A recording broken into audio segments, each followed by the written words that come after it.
Queridos, bom dia, boa tarde, boa noite, boa madrugada para os corredores. Hoje eu recebo o Fábio Leite para sua segunda participação, depois de quase 200 episódios de diferença. O Fábio teve aqui lá por volta do episódio 64, se eu não me engano.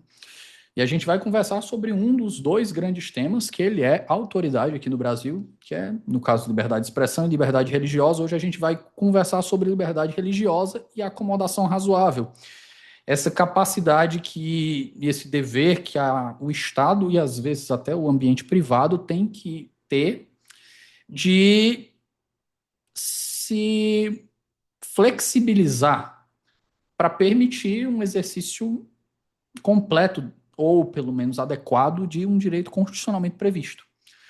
Então, a conversa está bastante rica, a conversa está bastante densa, está divertida também. Tem muitas partes ali que eu dei grandes gargalhadas, apesar de eu estar mutado no momento.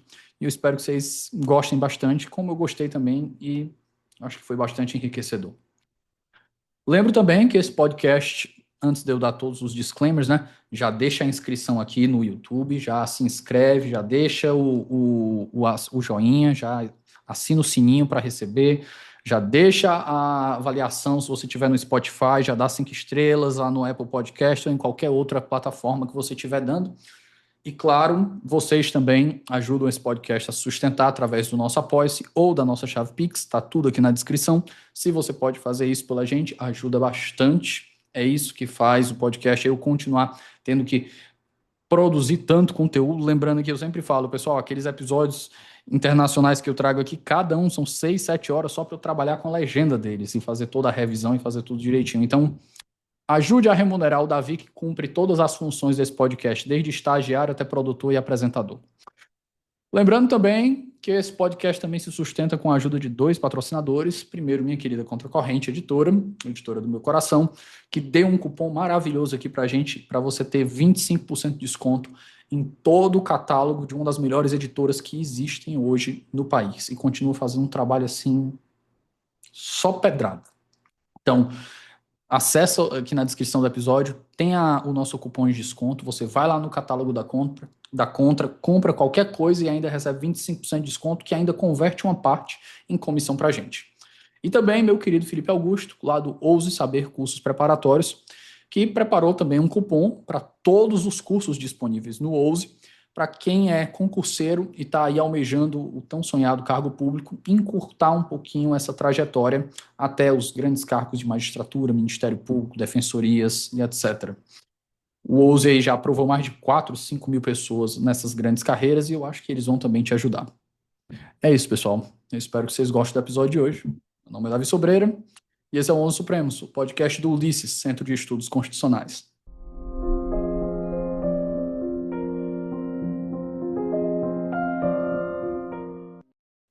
Queridos, recebo uma pessoa agora que já é veterana, agora, né, tá segunda participação, mas quando o Fábio chegou aqui, assim, não era tudo mato, mas assim, o mato ainda batia ali perto da canela, viu?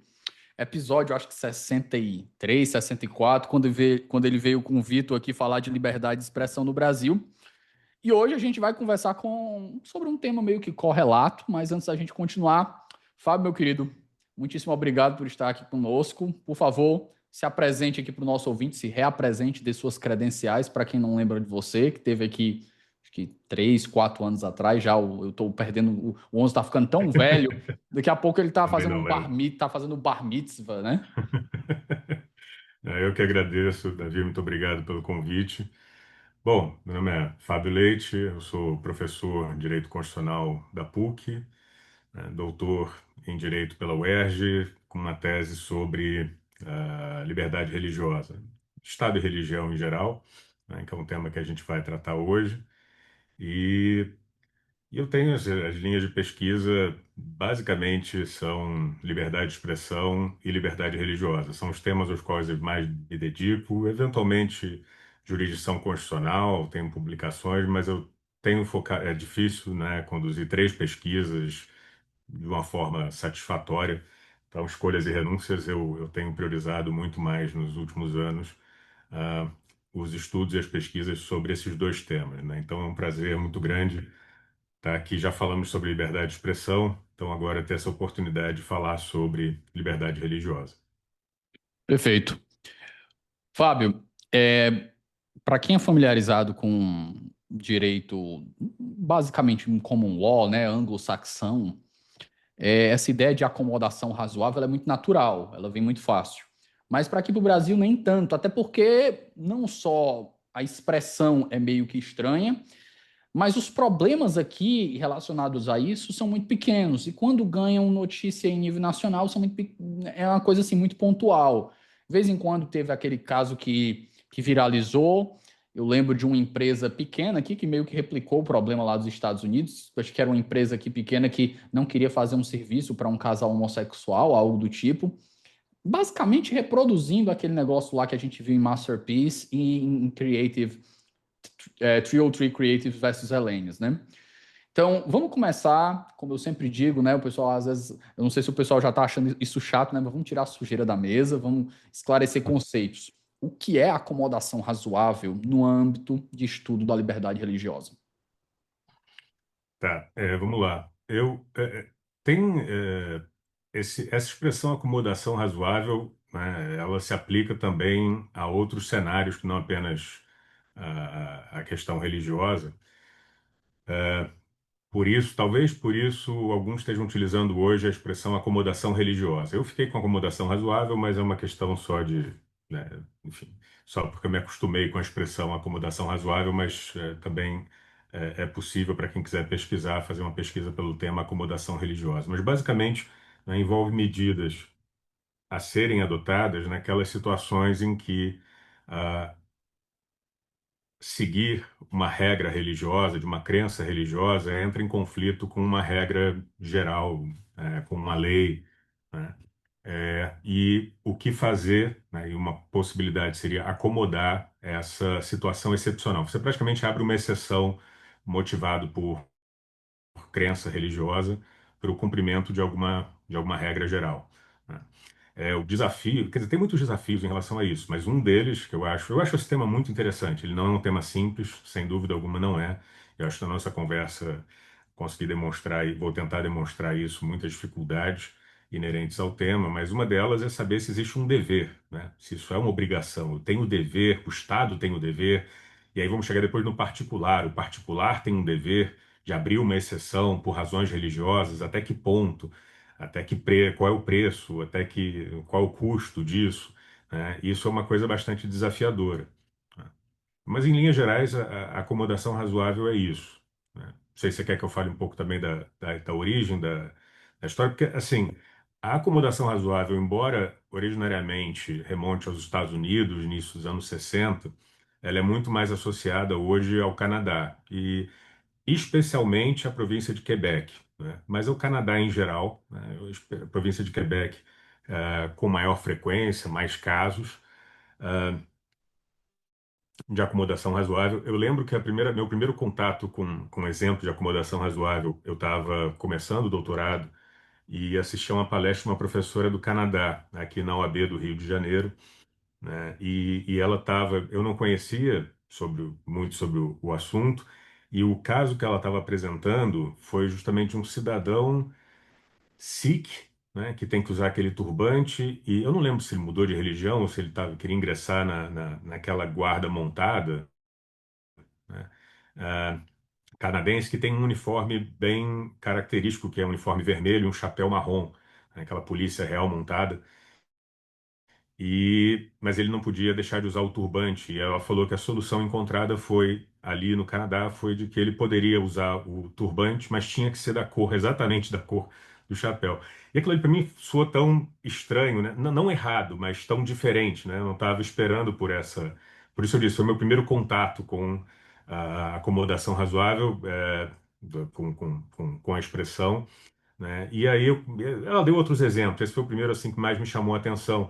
E foi interessante porque esse é um outro aspecto que eu acho interessante em relação ao tema, não só em termos de reflexão, reflexões que surgem a partir dessa, desse tema da acomodação razoável, não só a pergunta se existe um dever e até que ponto existe um dever.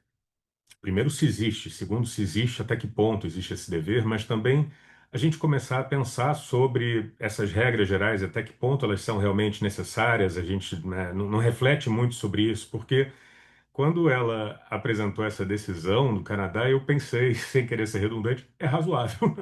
Pensei, qual é o problema, né? Não tem problema tão grave você utilizar um turbante no lugar de um, e com isso acomodar e ser uma sociedade mais inclusiva, né? Não só a ideia da diversidade, tem alguns autores que falam diversidade é uma coisa, pluralidade é outra, que a pluralidade seria mais inclusiva.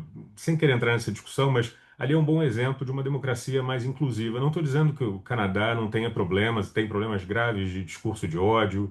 É até bem interessante para estudar questões relacionadas ao discurso de ódio decididas pela Suprema Corte do Canadá.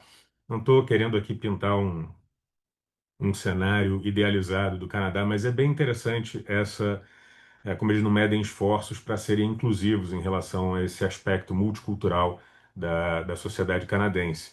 Então, assim, esse foi o primeiro contato que eu tive. Sei que isso ainda se desenvolve no Canadá.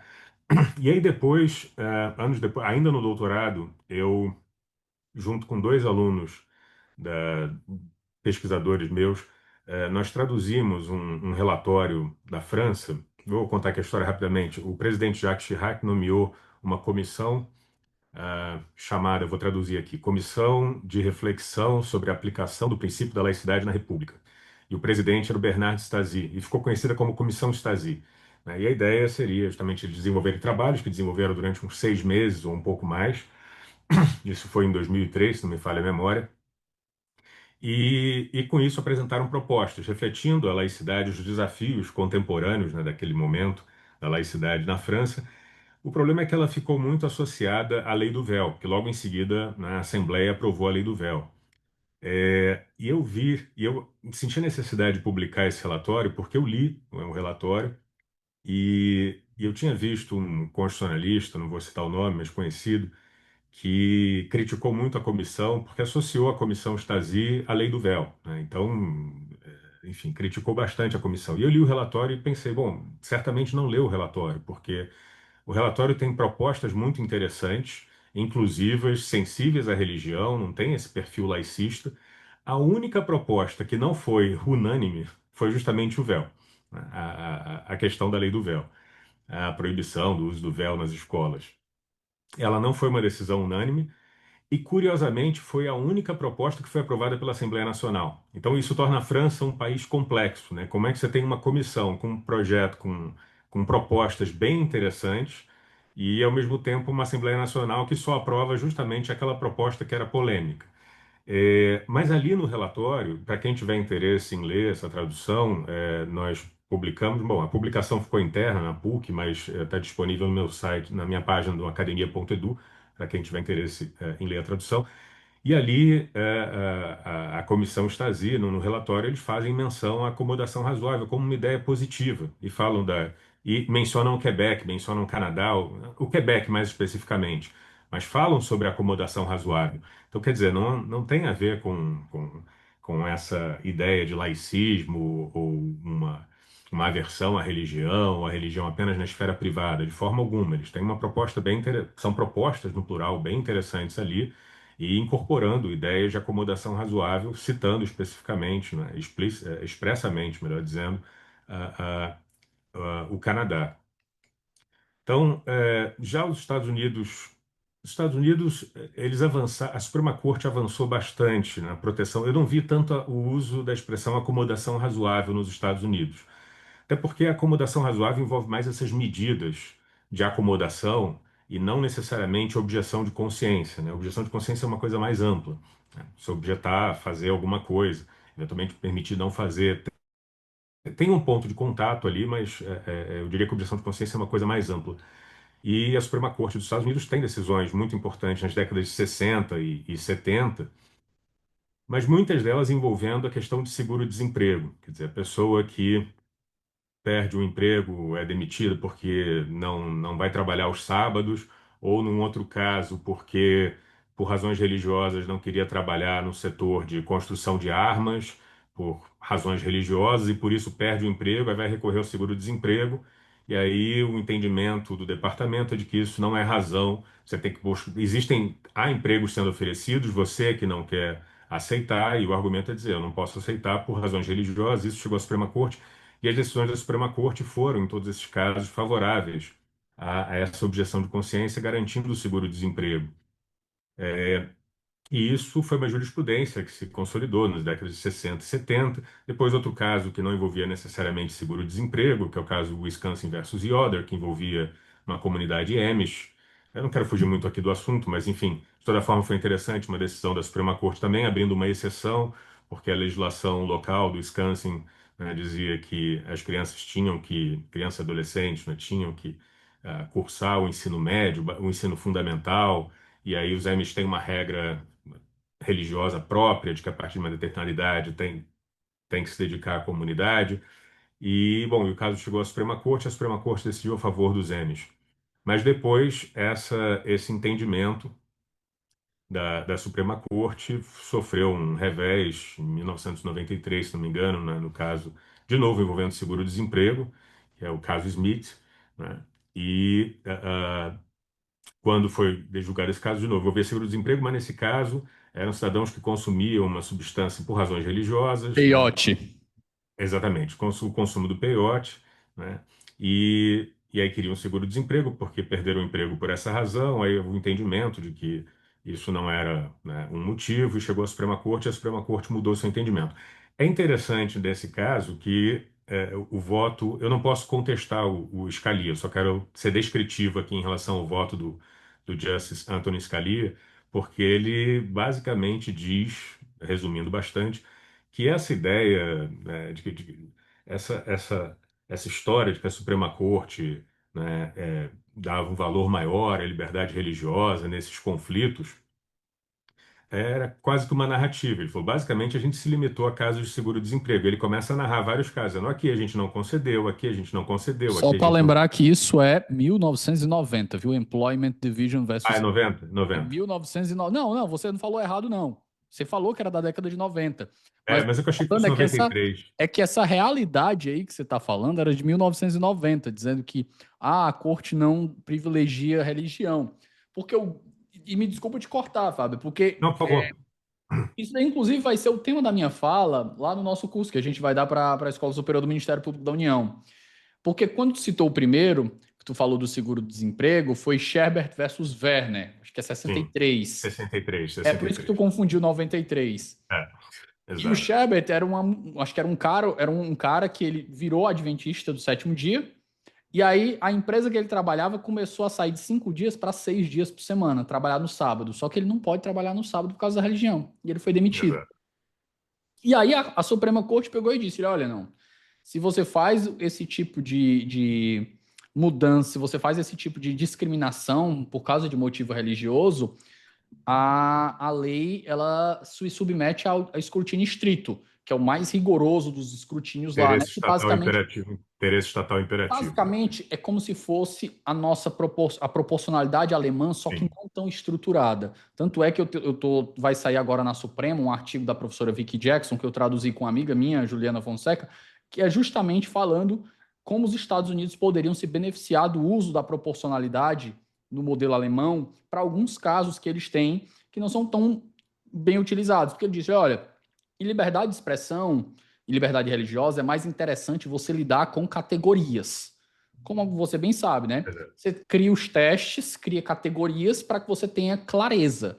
Mas ele diz que tem certas situações, como são o caso de, por exemplo, análise da razoabilidade de uma atuação policial. Você não tem como botar categoria para uma atuação policial. Você tem que analisar a proporcionalidade daquilo ali no caso concreto. E ele diz que você tendo uma proporcionalidade mais estruturada como é a alemã, que é mais sofisticada do que a americana nesse aspecto, ela diz que seria melhor. Mas a parte mais interessante disso tudo, Fábio, é que o Sherbert versus Werner, de 63, ele foi decidido ali pela maioria liberal. O Employment Division versus Smith, de 1990, foi pela maioria conservadora, encabeçada pelo Scalia. Os conservadores não gostavam de Sherbert e os liberais não gostavam de Smith. Pula para 2025. Pula para 2025 e o que que acontece agora? Os liberais querem usar Smith para impedir que a Suprema Corte fique fica permitindo fique permitindo cada vez mais acomodações à religião cristã. E os conservadores, eles meio que querem reviver Shebert, para que cada vez mais tenha um espaço para acomodar crenças do cristianismo. E aí está tendo grandes debates, e, por exemplo, um dos casos muito problemáticos, que eles não sabem que teste colocar agora, eles literalmente não sabem que teste usar. E um dos casos que mostrou isso, se você for pegar, é o caso Fulton versus Filadélfia, que a Amy Coney Barrett, no voto dissidente dela, no voto concorrente, ela faz justamente, ela diz assim, a gente precisa de um teste para resolver isso daqui, porque o que aconteceu em Fulton versus Filadélfia?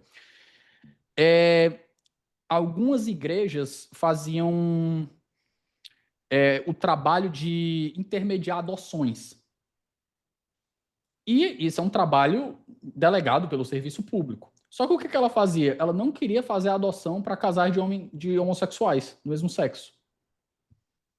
E aí um casal ficou lá puto da vida, entrou com processo, e aí a corte de primeira instância chegou e disse: Ó, não, cara, é uma atividade pública, delegada, você não pode fazer esse tipo de recusa. E aí chega na Suprema Corte, a Suprema Corte, não, não, não. A gente tem que respeitar os valores cristãos da igreja. Mas não Porque aí, citaram Sherbert. não citaram Shebert. Só que aí esse é o grande problema, entendeu? O debate que está tendo entre a minoria liberal e a maioria conservadora é achar um teste. Ó, pessoal, para ficar claro, existia uma lei, certo? E a lei discriminava, ela causava discriminação para esse tipo de religião cristã. Então, a lei era problemática, sim. Mas o que a Suprema Corte estava querendo fazer era expandir o cristianismo. E aquilo ali foi expandir o espaço de acomodação do cristianismo. E aquilo foi uma boa oportunidade. E aí a Kemi Coney Barrett, ela faz o voto dela, ela disse, ó, a gente precisa de um teste novo. A gente precisa saber se a gente vai usar Smith, se não vai usar Aziz, se a gente vai superar, ou se a gente vai reviver Sherbert, ou se a gente vai fazer algo inteiramente novo. Mas a gente precisa, porque a gente está fazendo aqui É bem interessante uma mesmo. cachanga, né? Se a gente fosse colocar. Bem interessante. Mas, É isso. superando esse ponto, para depois a gente voltar, quando a gente for falar sobre o confeiteiro, sobre a designer, voltando para o território brasileiro. Fábio, o único caso que me vem à mente, eu não estou dizendo que ele é o único, mas assim, o que me vem à mente primeiro, de cabeça, foi o caso dos crucifixos em repartições religiosas e tribunais. E assim, na minha leitura, aquilo ali foi um absurdo, porque eles dizem que meio que o crucifixo ele vira um símbolo cultural. E na minha leitura, isso é ruim em dois sentidos. É ruim de um ponto de vista de interpretação constitucional, e é ruim até para o próprio. É ruim do ponto de vista teológico, porque você tira o significado do próprio Jesus na cruz. Porque o Jesus está ali na cruz, porque se você for falar que aquilo ali é um símbolo cultural para um cristão, no máximo, se ele for uma pessoa estratégica, ele vai dizer, não, é isso mesmo. Mas assim, eu acho que o cara é um cristão sério e diz, não, isso aqui não é um símbolo cultural, não, isso aqui é Cristo.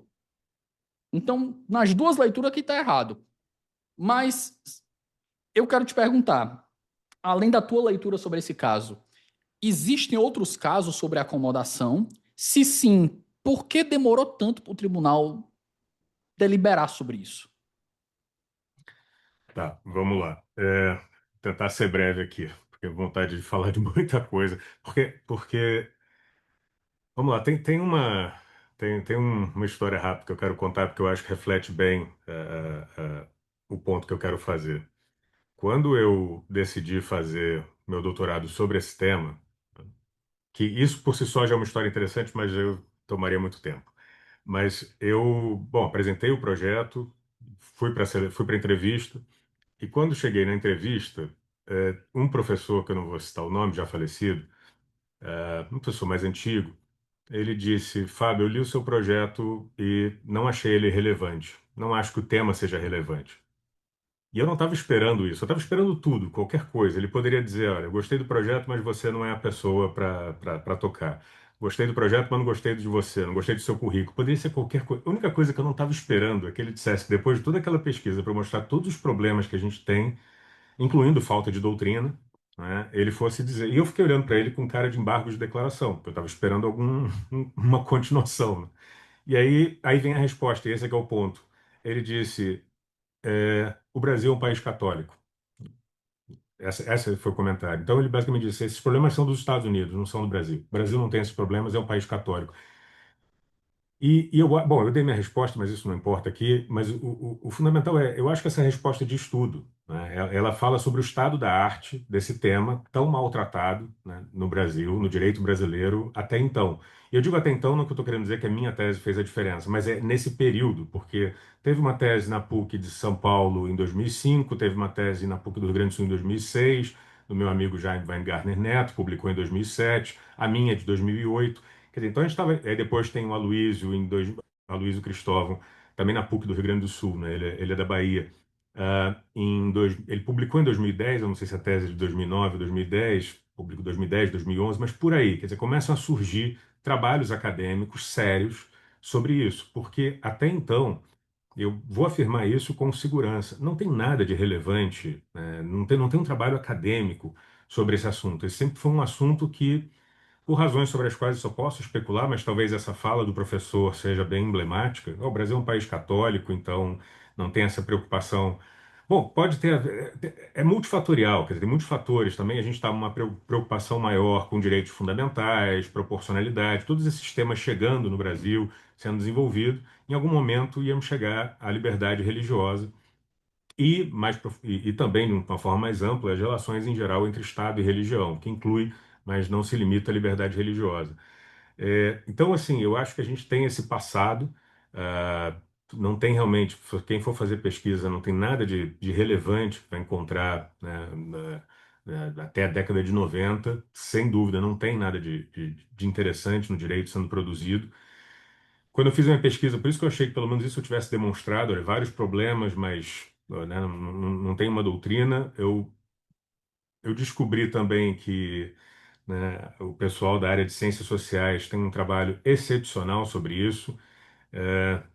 Preparando meu projeto, encontrei um livro de um antropólogo que hoje também se tornou meu amigo, fez parte da minha banca, o professor Emerson Jumbelli, que era aqui do IFIX, da UFRJ, e hoje é da Federal do Rio Grande do Sul.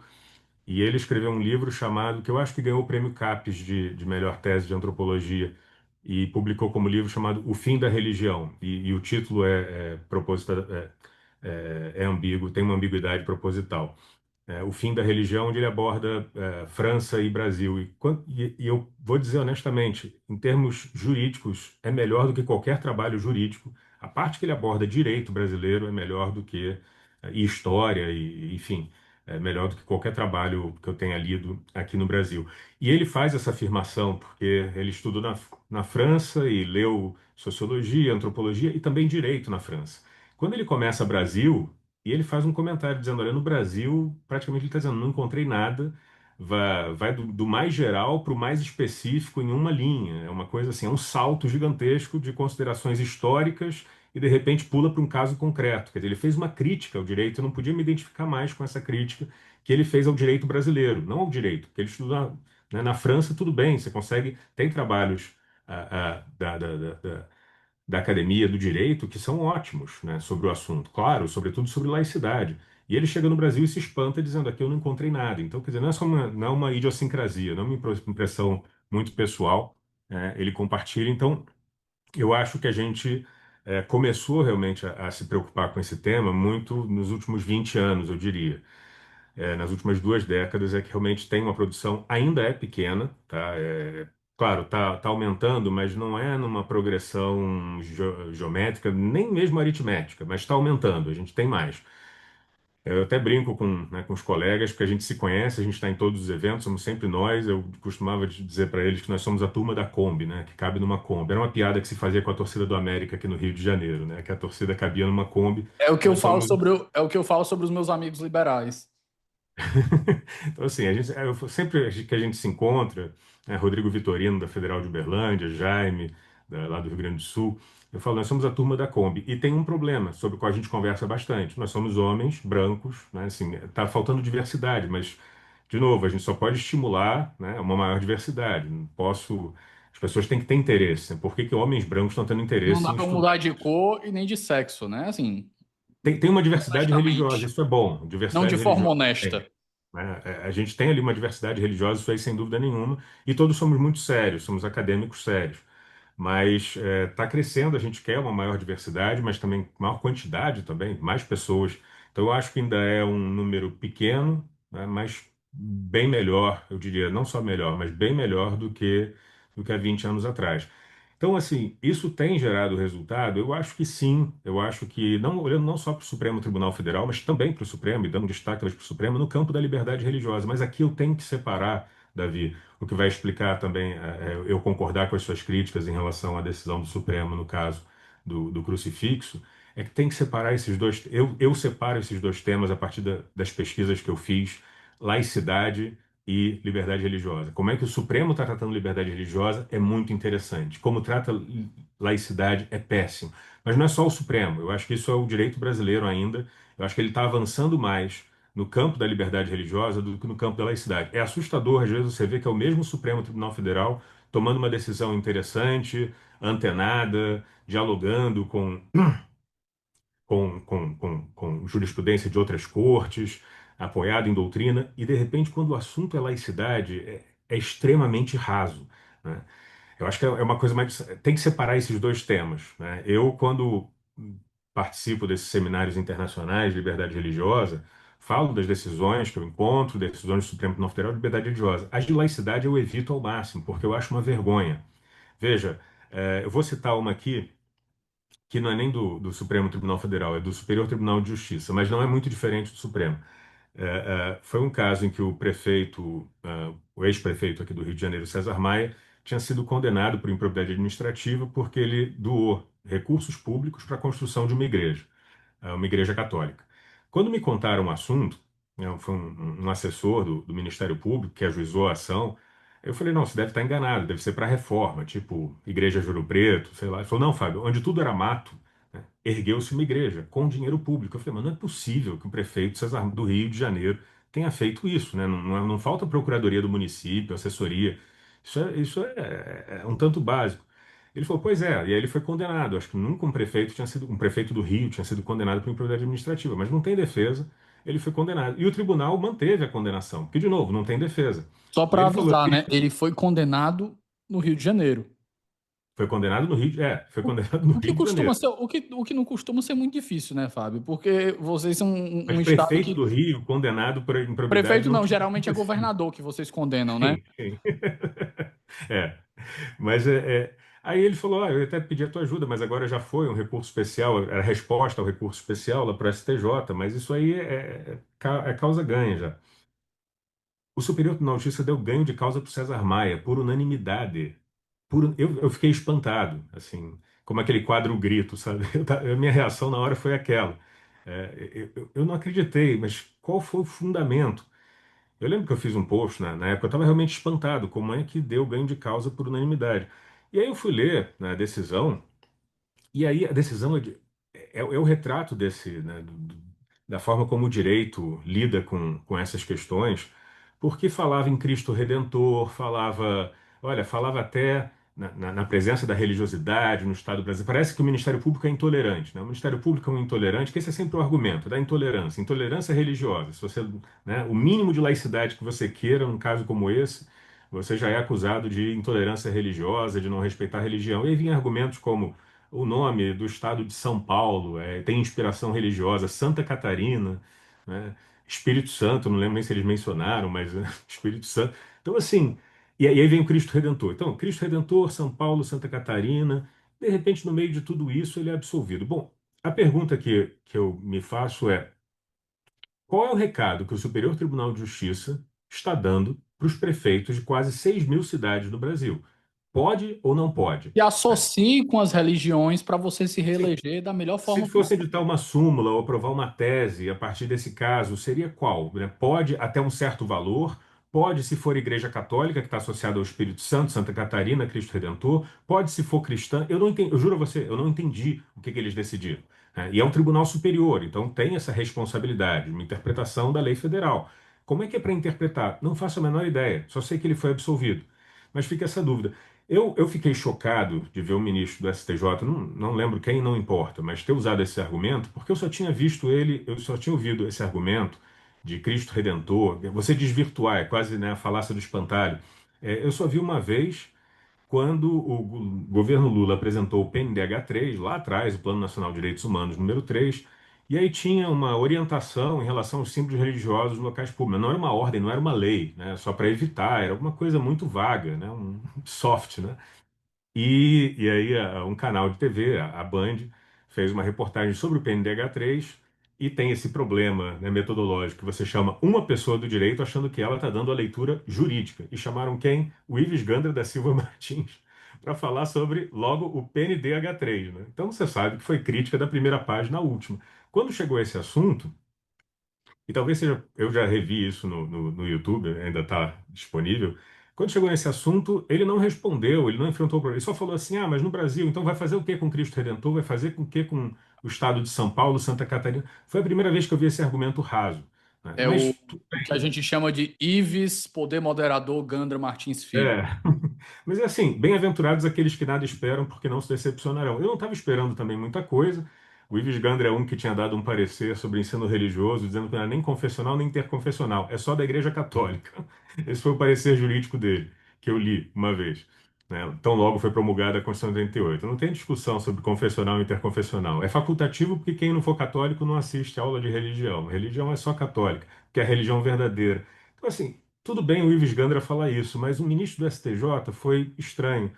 E aí, eis que depois, quando está a discussão sobre ensino religioso no Supremo, vem um ministro, não lembro agora quem, e traz de novo esse argumento, acho que foi o Gilmar Mendes, traz de novo esse argumento de São Paulo, Santa Catarina, Cristo Redentor. Quer dizer, esse é o nível, né, da reflexão, da argumentação jurídica, quando o tema é esse. Enquanto isso, nos Estados Unidos, se não me engano, no ano 2004, talvez 2005, a Suprema Corte julga dois casos envolvendo símbolo religioso em local público. Né? Um caso é Van Orden versus Perry, o outro caso é McCrary County versus a Associação, a União Americana das Liberdades Civis. Né? É ALCU, né? Se não me engano, essa é a sigla. ACLU. ACLU.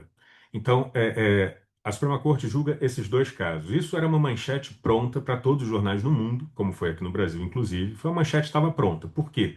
Porque eram dois casos envolvendo o mesmo símbolo religioso, que eram os Dez Mandamentos, e a Suprema Corte disse que em um era constitucional e no outro era inconstitucional. Então a manchete estava pronta para todos os jornais do mundo, porque realmente é bem interessante você ver. A Suprema Corte decide dois casos que, em um aspecto normativamente relevante, é muito semelhante, mas tem outros aspectos. O caso é mais interessante ainda, porque quem fosse aprofundar nesse caso vai ver que as duas decisões foram por 5-4. E é mais interessante porque os quatro que disseram que era constitucional em um, disseram que era constitucional no outro, e quem disse que era inconstitucional um, disse que era inconstitucional no outro, e só um justice falou, aqui é constitucional e aqui é inconstitucional, e conseguiu ver diferenças. Mas o ponto que eu queria fazer aqui, quando eu cito esses dois casos, é o seguinte: eu li os dois casos, eu escrevi um artigo, só recomendo para quem tiver muito interesse, porque é um artigo bem chato que eu escrevi. Está na minha página do academia.edu, foi junto com o relatório da Comissão Stasi, então não foi nenhum periódico. Mas é um artigo que nem eu consigo reler, é muito grande, chato, mas, enfim, eu era aluno de doutorado ainda, então não tinha o poder de síntese que eu tenho hoje. Então, quis trazer todos os argumentos, eram muitos argumentos e muitos deles interessantes para mim. Mas o ponto é, quando eu li as duas decisões, você tinha, Davi, sinceramente, bons argumentos para os dois lados. Tem nos dois casos, eu encontrei bons argumentos para os dois lados, mesmo para manter, né? Eu ficava pensando, enquanto eu lia, se eu concordo, não concordo. Aquilo ali fazia pensar, mesmo se fosse o Anthony Scalia trazendo os argumentos dele. Claro que ele é mais rasteiro em algumas coisas sobre a religiosidade, mas nesses assuntos. Mas era interessante de ler, né? O do Van Orden versus Perry foi no Texas, o monumento está lá há 40 anos, foi colocado quando o Cecil B. DeMille lançou o filme Os Dez Mandamentos, Charlton Heston presente. O que que isso significa para o Reasonable Observer, para quem está passando em frente, no pátio, consegue ver uma aproximação entre Estado e religião, ou tem outros monumentos ali também? Enfim, várias coisas que faziam pensar. E aqui no Brasil nada faz pensar, né? Esses argumentos a gente não está falando sobre o Cristo Redentor, a gente não está falando sobre o Estado de São Paulo, o Estado de Santa Catarina ou o Estado do Espírito Santo. Quer dizer, a argumentação é muito rasa aqui no Brasil sobre esse assunto, a gente não avançou. Eu lembro de que quando no Tribunal de Justiça do Rio Grande do Sul, né, eu, eu acho que foi proposta de um juiz que estava fazendo justamente doutorado em antropologia, a remoção dos crucifixos em salas de audiência. Isso foi apresentado, né, na sessão administrativa do tribunal. E essa proposta perdeu por um voto. E eu fiquei muito espantado. Eu falei, gente, eu estava esperando um 7-1, né? Assim, eu não estava esperando que a diferença fosse 13-12, acho que não sei se eram 25, mas a diferença foi por um voto. E o que eu pensei ali foi, bom, pensa de novo e representa no ano que vem, né? Vamos Eu fiquei muito espantado. Falei, isso não tem a menor chance de vingar, porque eu conheço o pensamento jurídico brasileiro sobre esse tema, né? Tava assim quando eu cheguei, ninguém pensa, não vê problema nisso, a sociedade é católica, etc. Conseguiu, né, essa diferença de um voto. Eu pensei, deixa para o ano que vem, mas não. A proposta foi, vamos levar para o CNJ. Eu falei, não, aí com certeza vai ser 7-1, não tem como. E não teve como. O CNJ resolveu essa questão numa decisão que, se não me engano, tinha 2 páginas, se tanto, talvez tenha só uma. Uma decisão de uma página que começa com a ilha de Vera Cruz, assim, de Santa Cruz. Esse tipo de argumentação. Então, quando eu li Fábio, Van versus Perry, eu vi McCarry County versus, né, a União Americana de Liberdades Civis, e de repente vejo aquilo ali de uma página, eu falei, bom, né, enfim, eu acho que esse é um retrato do Brasil. Então, de novo, o ponto que eu queria dizer é só isso. Eu acho que as nossas reflexões sobre laicidade estão muito ruins ainda, né? Parece que a gente ainda não avançou nem um pouco em relação a esse assunto. E não estou falando só do crucifixo, por isso eu citei o caso do César Maia, esse tipo de reflexão, ensino religioso também. E, mas em relação à liberdade religiosa e acomodação razoável, por isso eu escrevi o artigo, eu acho que a gente tem avanços muito importantes. A questão do véu também, do uso do véu do documento de identidade, eu acho que a gente está avançando bem em relação a esse assunto. A questão também da recusa à transfusão de sangue por testemunho de a Jeová. gente vai chegar lá, mas eu quero te fazer uma pergunta antes disso, Fábio. Tu citaste esses casos e uma das coisas que me incomoda quando a gente vai debater esses temas aqui no Brasil, Fábio, tá dentro do espectro de teoria da linguagem, né? As pessoas elas não conseguem conceber duas coisas. Elas não conseguem conceber que elas são, como diria aquele livro, né? Elas são prisioneiras da geografia. Ou seja, você é cristão, católico, porque você nasceu no Brasil.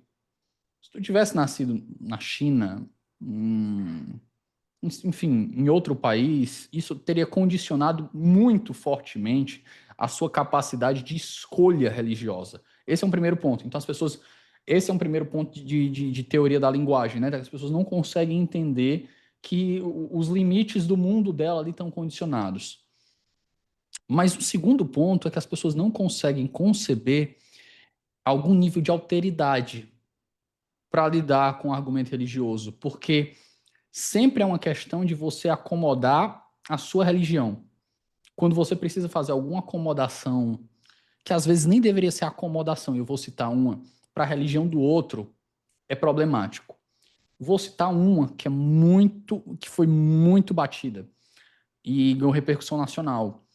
Uma menor de idade que foi tirada da mãe, porque a mãe, eu acho que era mãe de santa, e vestiu a menina toda de branco para fazer um ritual, e a menina participava do ritual, e aí uma pessoa do conselho tutelar católica tirou a guarda da mãe e levou a menina embora.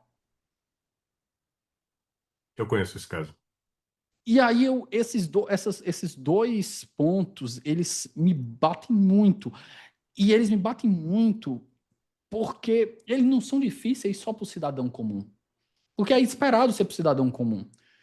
Mas para uma pessoa que ocupa uma corte de nível superior, cara, isso é um negócio assim tenebroso. Você imaginar que uma pessoa na faixa de 50, 60 anos, que está decidindo sobre a vida de milhões de pessoas do mundo, não conseguem lidar com coisas tão básicas, é, que não são nem necessariamente jurídicas, né? Estão associadas à sociologia, antropologia, teologia. Mas enfim, eu vou passar para o próximo tópico. Se Por você favor. quiser fazer alguma consideração Não, sobre isso, fique à não. vontade. Pode ir. Vou pegar dois RS que você cita, Fábio, que você já estava antecipando aí, que é o. Deixa eu pegar aqui. eu não errar, 1.099.099 e os 611.874. Tu cita que esses dois, eles marcam avanços, e tu já estava mencionando eles antes da gente passar para essa parte agora. E aí eu te pergunto, em termos técnicos e doutrinários, o que que foi realmente decidido ali, o que que é relevante nesses dois casos? Tá. Assim, eu acho importante porque esse tema da acomodação razoável, eu perguntei inicialmente, eu falei inicialmente sobre a pergunta, né? É um dever? Existe o dever de acomodação razoável? Até que ponto existe esse dever? E eu não acho que há uma resposta simples para isso. Eu acho que há até respostas possíveis. Você pode, em casos concretos, né, dizer que é, deve se acomodar à pretensão sei lá, do impetrante mandado de segurança, que invoca uma razão religiosa. Você também tem argumentos para dizer que não. A base normativa que nós temos, em geral, é o artigo 5º, inciso 8, né? Ninguém será privado de direitos por motivo de crença religiosa ou convicção filosófica ou política, salvo se as invocar para eximir-se de obrigação legal a todos imposta e recusar-se a cumprir prestação alternativa fixada em lei. Se não me engano, a redação é essa. Basicamente, o enunciado normativo é esse. E eu acho que ele não é suficiente para você dizer que tem esse direito. Não estou dizendo que não tenha, só estou dizendo que ele não é tão claro, não é específico, né, em relação a isso. E eu fiz uma pesquisa, vou me corrigir aqui, eu coordenei uma pesquisa, quem fez foi uma aluna, já em 2007, se não me engano, tem muito tempo, então não é uma pesquisa atualizada, mas envolvendo justamente a guarda de sábado. Ela é judia, né, e, enfim, escolheu esse tema, fez essa pesquisa nos tribunais, aqui no Brasil, e o resultado, em termos percentuais, foi algo em torno de 3/4 dos casos, 75%, alguma coisa em torno disso, negavam a pretensão. Né? Concediam em 25%. Eu acho os argumentos, eu achava problemáticos nos dois casos, tanto os que concediam quanto os que negavam, em termos de argumentação. Mas eu também não gosto, eu sempre enfatizo isso, né, nas minhas palestras, criticar os juízes, porque eu acho que a obrigação é nossa, é da doutrina. Né? O juiz não faz necessariamente a doutrina, ele vai seguir o que tem. E não tem nada. Se não tem nada, ele vai inventar qualquer coisa. E depois é covardia eu ficar dizendo que os juízes têm uma fundamentação ruim. Estou falando objetivamente da fundamentação e não do juiz. O juiz está reproduzindo o pensamento jurídico brasileiro. Se a gente não se debruça sobre isso, se a academia não faz o seu trabalho, não posso depois ficar criticando os juízes. Mas eu achava a fundamentação ruim para os dois lados, tanto quando uma falta de sensibilidade, de empatia para lidar com o tema de direitos fundamentais, minorias religiosas, por um lado, nesses 75%, e também achar que tem uma resposta clara e que o artigo 5º, inciso 8, concede esse direito subjetivo, potestativo, e que você pode sim exigir da administração pública. Então, eu achei interessante que o Supremo Tribunal Federal agora tem ao fixar uma tese, né, agora a gente tem uma base normativa, de certo modo, para se apoiar, para dizer tem direito ou não tem direito e em que condições. Né? Quando o Supremo Tribunal Federal, eu não estou com as teses aqui, não sei se você está com elas aí, mas basicamente está dizendo que é possível a administração pública acomodar, etc. Quer dizer, é possível porque talvez houvesse também essa recusa por parte da administração pública dizendo eu tenho que seguir a lei não obriga, etc. Então, eu acho que fico pensando nessa escolha de palavras, né? É possível a administração pública fazer isso, mas ela também pode recusar. Mas se ela for recusar, tem que dizer, tem que motivar e aí tem que levar em consideração alguns aspectos. Então, eu achei interessante essa construção normativa, que agora a gente tem algo em que se apoiar, né, para dizer, eu acho que agora não é o juiz agora que vai decidir, o juiz ou a juíza, diante de um caso concreto, se eu acho que tem direito ou não tem direito. Você vai se apoiar em alguma coisa. A pessoa, quando for fazer esse pedido à administração pública, também vai fazer com base na tese do Supremo Tribunal Federal. Vamos colocar assim, nesse enunciado normativo, né, do Supremo Tribunal Federal. É com base nisso que vai pedir. Aí é com base nisso que a administração pública vai conceder ou vai negar. Ele pode negar também. E se não tiver de acordo, é que vai ser judicializada a questão. Então, eu acho que avançou, né, em relação a isso. De novo, o Supremo poderia ter decidido de outra forma. Eu acho que foi bom que tenha decidido dessa forma, mas da forma como eu vejo as coisas, eu acho que foi bom ter decidido dessa maneira, porque agora a gente tem uma base normativa mais concreta em que se apoiar para resolver esses casos.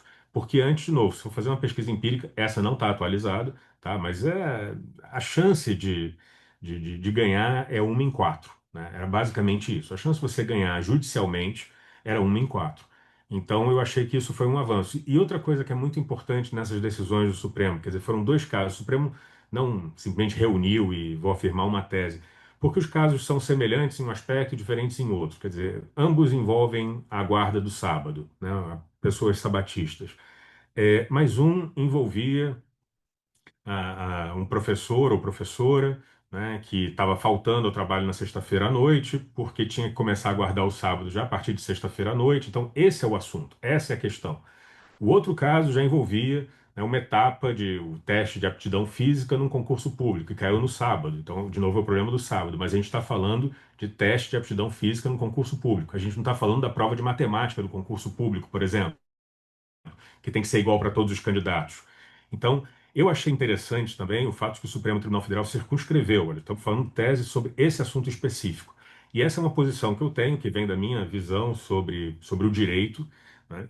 Eh, a forma como eu penso isso, eu gosto mais dessas regras mais concretas, eu tenho medo dessas normas muito abstratas, muito gerais, que não decidem a questão. Eu lembro que quando eu estava fazendo pesquisa para minha tese, eu encontrei um parecer de uma universidade, um departamento de direito. A comissão geral tinha que decidir sobre um aluno que não podia fazer aula no sábado do núcleo de práticas jurídicas do escritório modelo, algo assim. E aí nomearam, né, um professor para dar um parecer. E eu li o parecer tinha umas 7 páginas. E ele não tinha nada sobre sábado, só trazia documentos internacionais que previam liberdade religiosa como direito humano.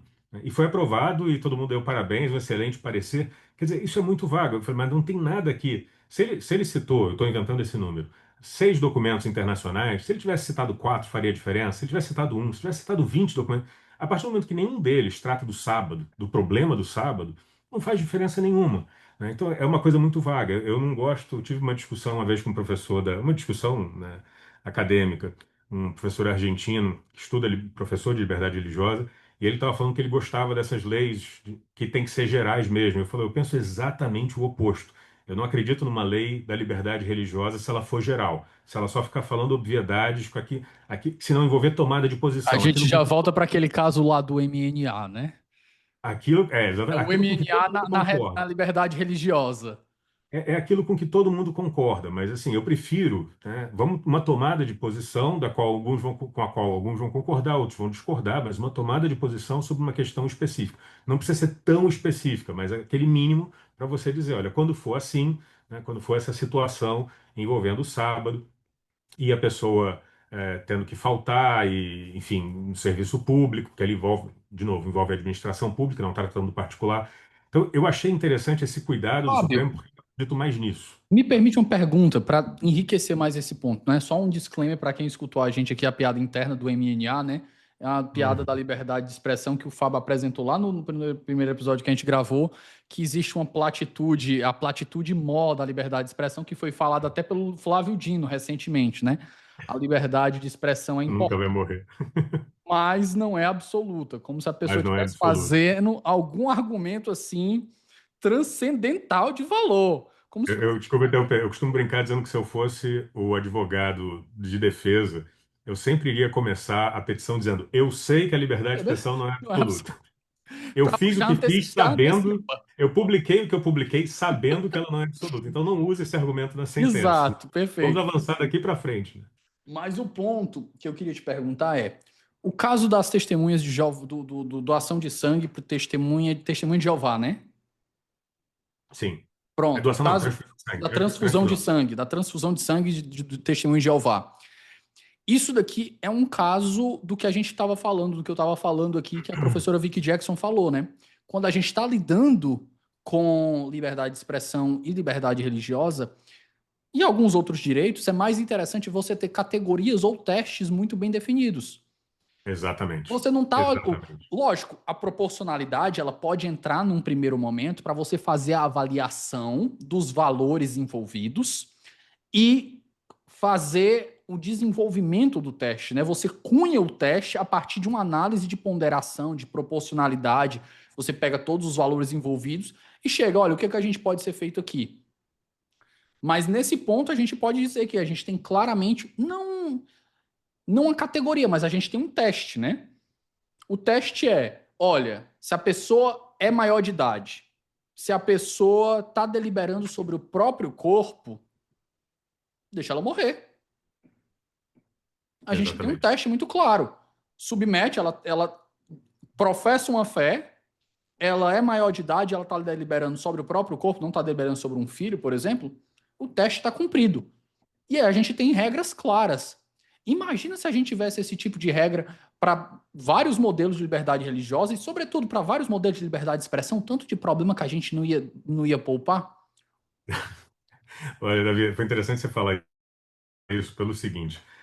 O caso dos Testemunhas de Jeová é uma história, pessoalmente, é interessante porque quando eu comecei a estudar o assunto da liberdade religiosa, a minha visão era outra. Eu mudei a visão estudando e vendo, porque a gente está aqui tão acostumado. De novo, é um assunto sobre o qual a gente não pensa profundamente, e o entendimento no Brasil, até a década de 90 sempre foi de que a vida prevalece. Então você não é levado a refletir sobre o assunto. Parece que é óbvio. Já existe aquele preconceito implícito, religioso, no caso. Você não concorda com essa visão, acha que aquilo ali é um absurdo, né? E a doutrina coloca como um caso de ponderação, que na verdade não é, não tem ponderação. Nessa leitura, o direito à vida prevalece sempre para a doutrina, então, na verdade, o direito à vida é um trunfo, né?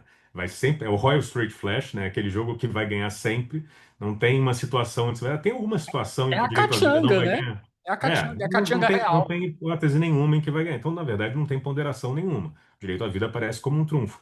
Mas depois, quando eu decidi me debruçar sobre o assunto, vou estudar sobre o assunto, eu comecei a ver como isso estava longe de ser óbvio, né? Eu ali, aluno de doutorado no início, quando você começa a ler, você está buscando só né, uma confirmação, achando que os países estão seguindo essa linha, e de repente você vai ver que nós é que estamos isolados e seguindo um caminho estranho.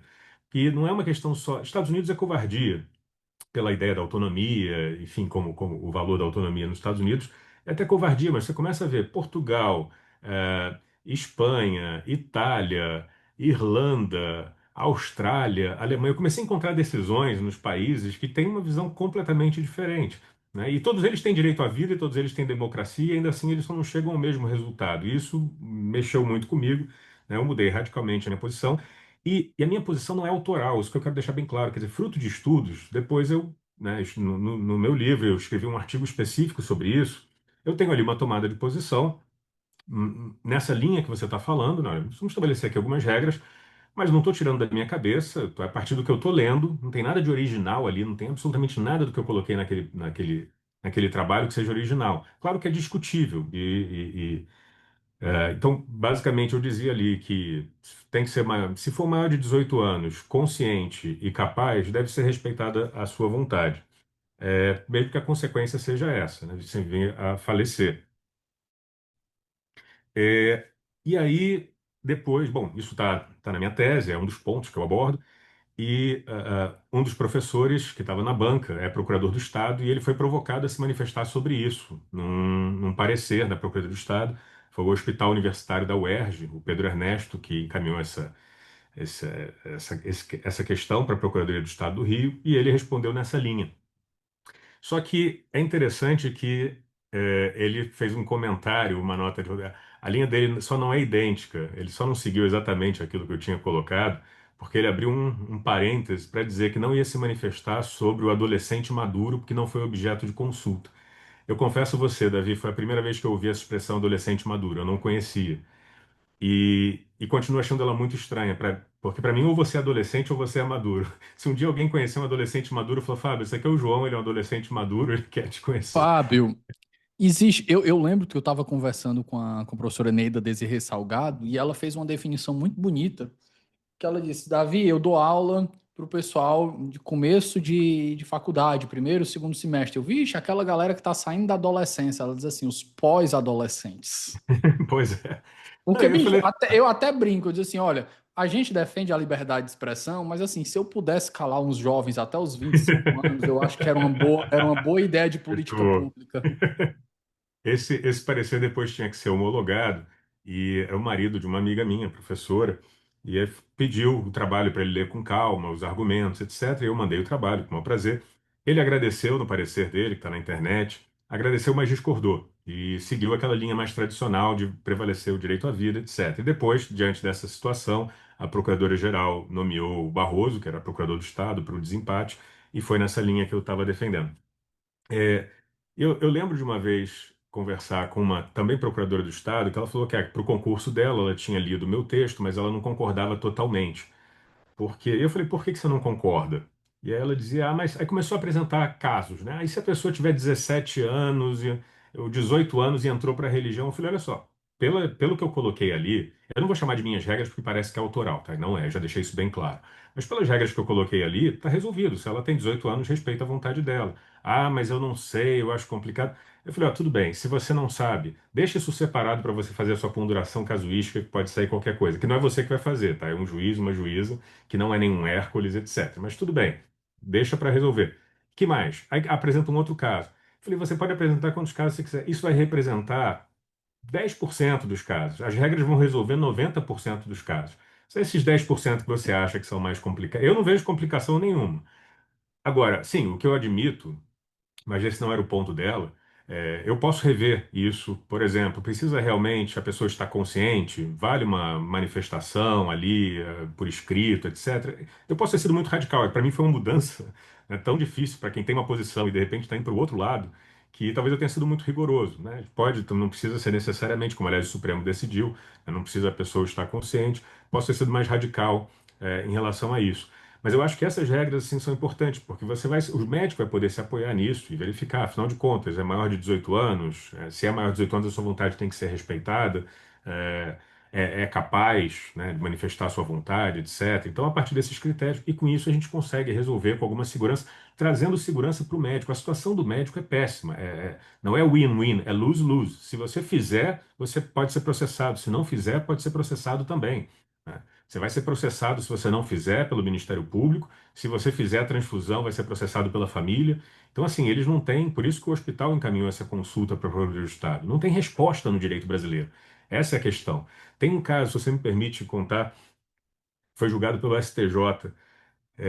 Eu sempre citava, né, colocava num plano de aula para os alunos um caso que aconteceu na década de 90 sobre pais que iam a júri popular, ao tribunal do júri, porque o filho ou a filha adolescente veio a falecer, eles recusaram a transfusão de sangue, veio a falecer, etc. E eles iam a júri popular. Mas é um caso antigo. Aí, de repente, passados muitos anos, o Superior Tribunal de Justiça julgou um caso, né, e o caso também envolvia pais que iam ao tribunal do júri, e o Superior Tribunal de Justiça concedeu o habeas corpus. Quando eu fui olhar o caso, eu descobri que era o mesmo caso, né? Então você pensa numa família que está há 15 anos, sei lá, 20 anos, não sei quanto tempo durou esse processo, sem saber se ia a tribunal do júri ou não. E quando eu fui ler esse caso, o voto vencido ali que entendia, que não denegava o habeas corpus, citou o meu artigo. Justamente eu falava dos menores de 18 anos. Mas eu não sei se provavelmente eu iria conceder o habeas corpus, olhando para aquele caso, porque o caso foi o seguinte: os médicos iriam fazer, aí a família disse que não era para fazer, os médicos conseguiram convencer os familiares, os pais, de que era para fazer a transfusão de sangue, e aí eis que chega um médico adventista testemunha de Jeová e ameaça processar os médicos, né, dizendo, olha, se fizer, vai processar. E os médicos não fizeram. Aí os pais mudaram de ideia. Graças a esse médico adventista 7.000, os pais mudaram. Aí os médicos falaram, então não vou fazer porque os pais estão me ameaçando. Mas os pais tinham aceitado. E o direito penal tem essas peculiaridades. Realmente a gente tem que olhar aqui para o caso concreto, etc. Eu consideraria. E aí o Superior Tribunal de Justiça, ele decidiu não condenar os pais. Não é porque, né, enfim, seja possível, porque a liberdade religiosa proteja isso. É porque diante daquela situação, esse foi o entendimento. E aí o médico quis impetrar o habeas corpus também e o STJ disse, não, com você a gente conversa depois, né? Esse médico adventista que causou toda essa confusão queria também um habeas corpus, falou, não, você a gente conversa depois. Mas, enfim, eu achei que foi bem importante essa decisão do Supremo Tribunal Federal. Agora tem que acompanhar, né, a questão né, a questão mais complicada. Eu achei fundamental essa tomada de posição. De novo, a gente não está inovando aqui, nós estamos, agora, assim como seguindo o que já fazem outros países. A questão que eu não posso me debruçar, que eu teria que estudar com calma, uma questão mais complicada, é a questão do tratamento alternativo, né? Até que ponto vai a responsabilidade do SUS, o SUS financiar, tratamento alternativo, clínica particular, etc. Isso não é uma outra, foi um outro ponto decidido pelo Supremo Tribunal Federal, num outro julgado, mas sobre isso eu teria que me debruçar, eu não posso opinar muito sobre isso. Eu vou deixar a conversa mais polêmica agora, porque esse é o Opa, trabalho deste podcast. Vamos fazer um paralelo, Fábio. não discutir o direito americano em si, mas aqui eu fazendo um paralelo, porque eu te citei aquele caso, eu acho que foi durante a pandemia que aconteceu, que era um casal que tinha uma microempresa lá, e eles prestavam um serviço, não sei se era de design, de alguma coisa, e parece que um casal homossexual foi solicitar o coisa e eles recusaram, dizendo assim, a gente não fornece esse tipo de serviço. Eu não lembro ao certo qual foi o caso, certo? Então eu vou ilustrar o caso com os fatos da minha cabeça. Quem tiver aí, a gente vai tentar ilustrar só para deixar uma hipótese para a gente trabalhar com mais seriedade. Porque lá nos Estados Unidos, né? Então, fazendo primeiro essa digressão, a gente tem dois casos, né? O primeiro caso mais emblemático que a gente faz a diferenciação entre discriminação direta e restrições indiretas. O primeiro caso mais tradicional é o Masterpiece Cake Shop versus Colorado Civil Rights Commission, que foi julgado em 2017. Nesse caso, e aí até os fatos são nebulosos, viu? Porque a própria Suprema Corte ela não tem clareza sobre os fatos. Se você for olhar o voto da maioria e o voto da minoria, da Ruth Bader Ginsburg, eles estão tratando de fatos diferentes numa mesma decisão. Porque, veja, na decisão da maioria, ela disse que o confeiteiro que se recusou a atender o casal de homossexuais que queria um bolo de casamento, ele se recusou a fazer um bolo, a confeccionar um bolo, ainda que o bolo não tivesse nenhum tipo de detalhe homossexual que identificasse a homossexualidade. Quando você vai para o voto da minoria, a Ruth Bader Ginsburg, ela disse que ele se recusou a vender.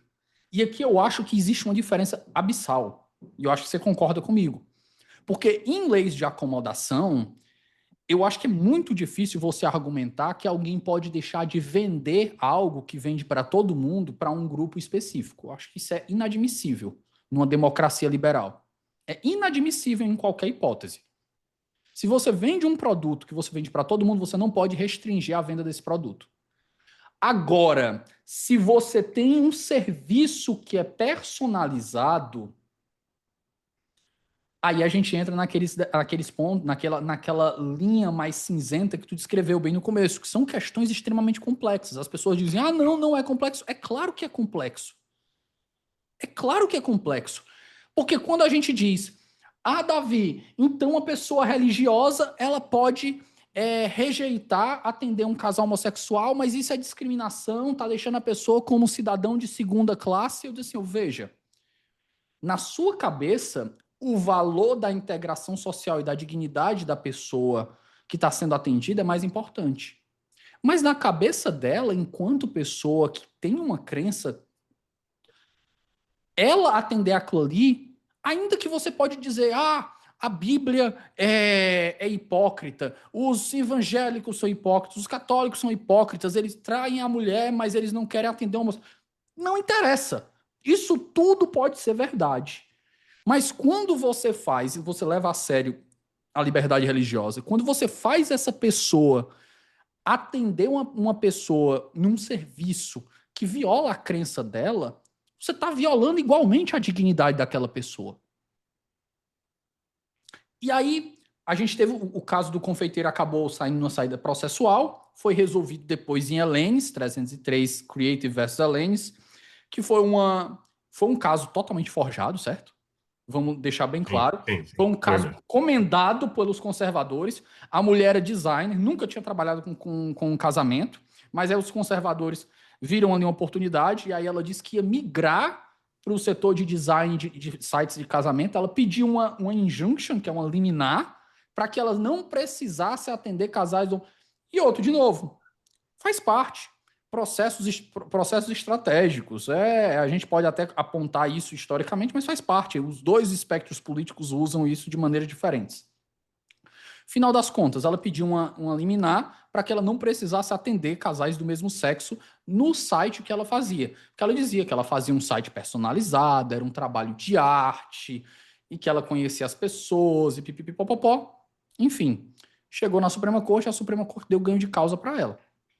E aí eu trago para o caso brasileiro, né? Digamos que a gente tivesse esse caso que a gente discutiu fosse muito parecido, de um serviço personalizado. A gente não está falando, que a gente já tem um ponto de concordância aqui, né? Não está falando de venda de produto. Um serviço personalizado que está sendo rejeitado para uma minoria por causa de uma crença religiosa. Como é que tu enxerga? Não faz pergunta difícil, Davi. Não, porque eu vou te dizer, esse assunto, não só dos Estados Unidos, mas teve também na Europa, de confeiteiro também, é, é o assunto que aparece em todas as edições da Conferência Internacional de Liberdade Religiosa, que eu faço parte, que é o ICLERS, International Consortium for Law and Religious Studies. Acontece a cada 2 anos, né? Tirando a pandemia, deu uma mexida, mas é, então, toda a conferência, esse assunto aparece e gera uma polêmica, um debate. De novo, eu acho que tem argumentos para os dois lados. Eu não tenho uma posição. É claro que a minha inclinação, sei que a sua também, né, é sempre em favor do direito das minorias. Mas eu não gosto de desprezar os argumentos que existem contra nesse caso, né? Eu acho que a questão não é simples, né? Um advogado pode recusar uma causa, por exemplo, sem fundamentar. Não quero pegar a sua causa. Ponto. Não, não quero pegar. Ponto. Por quê? Não quero pegar. Ponto. Você não precisa justificar, né, muito. Então, isso é só um exemplo de como essa questão não é tão simples. Ela choca, claro que ela choca. Não. Às E se vezes o a gente propósito é esse for, Fábio, mesmo. desculpa te cortar, mas se a gente for para Não, um não. caso mais Sim, com certeza. tangente, né, que o cara pode justificar. Digamos que o cara seja um pintor e eu contrato para ele, eu quero que tu faça uma pintura nu, minha. O cara vai dizer, não, não faça esse tipo de pintura. Ele ainda tá Pois é. motivando. Ele diz, não gosto, não gosto. Pois é, com a faca no pescoço, a minha inclinação é essa. Em relação por exemplo, aqui, né, um assunto sobre o qual a gente não fala tanto, a gente fala de forma muito abstrata, né, mas eu acho que a gente tinha que se debruçar sobre isso de modo mais concreto, que é a objeção de consciência para aborto legal, para hipótese de aborto legal, objeção de consciência de médicos e enfermeiros. Eu diria até, sobretudo, a gente não fala muito sobre isso, mas enfermeiros, porque teve uma pesquisa que foi uma aluna de pós-graduação que comentou que tinha feito parte de uma pesquisa que não foi publicada, mas ela me falou como é que foi aqui em 4 hospitais da cidade do Rio de Janeiro e descobriram que só uma médica realizava aborto o aborto legal, né, naquelas hipóteses permitidas por lei, sem auxílio de enfermeiras, porque as enfermeiras invocavam objeção de consciência. Eu falei, isso está errado, né? Quer dizer, não é que você não possa invocar objeção de consciência, mas você tem que ver, é uma acomodação, vamos verificar, tem alguém para atender, tem que ter alguma enfermeira, tem que ter alguém para atender, né? E eu acho que a mesma coisa vale para o médico, a minha posição é dizer, você tem direito à objeção, mas tem que ter alguém para atender. Porque você, mas eu sou médico para salvar. Sim, você é médico para exercer a medicina nos termos do ordenamento jurídico brasileiro, né? E existe o aborto legal que só pode ser realizado por médico. Então, eu sei que isso é polêmico, tá? Mas assim, em relação a isso, eu tenho uma inclinação maior, tenho uma tomada de posição de que você deve buscar alternativas. Mas se não tiver alternativa, é a única solução. E eu fiquei impressionado em descobrir que as pessoas estão, as mulheres em caso de aborto legal, eu digo que eu fiquei impressionado que a gente tem que pesquisar sobre isso, porque as pessoas veem essa questão resolvida no plano constitucional e acham que está funcionando, né? Então, assim, é constitucional, existem essas hipóteses de aborto, tá? Mas a gente não costuma fazer muito trabalho de campo. Foi o que essa equipe de pesquisadoras resolveu fazer. Não, vamos a campo, ou coordenado por uma professora da FRJ, vamos a campo fazer pesquisa sobre isso, o que está acontecendo. E de repente descobre, e uma médica deu entrevista e fala: não, sou eu sozinha, porque as enfermeiras são evangélicas e dizem que não vão participar, etc. E eu tenho que fazer tudo sozinha, e sou eu que faço. Então, quer dizer, 4 hospitais, se não me engano, era de 4 hospitais, só um que fazia. Acho que era isso. 4 hospitais, só um fazia, ainda assim era uma médica sem auxílio das enfermeiras.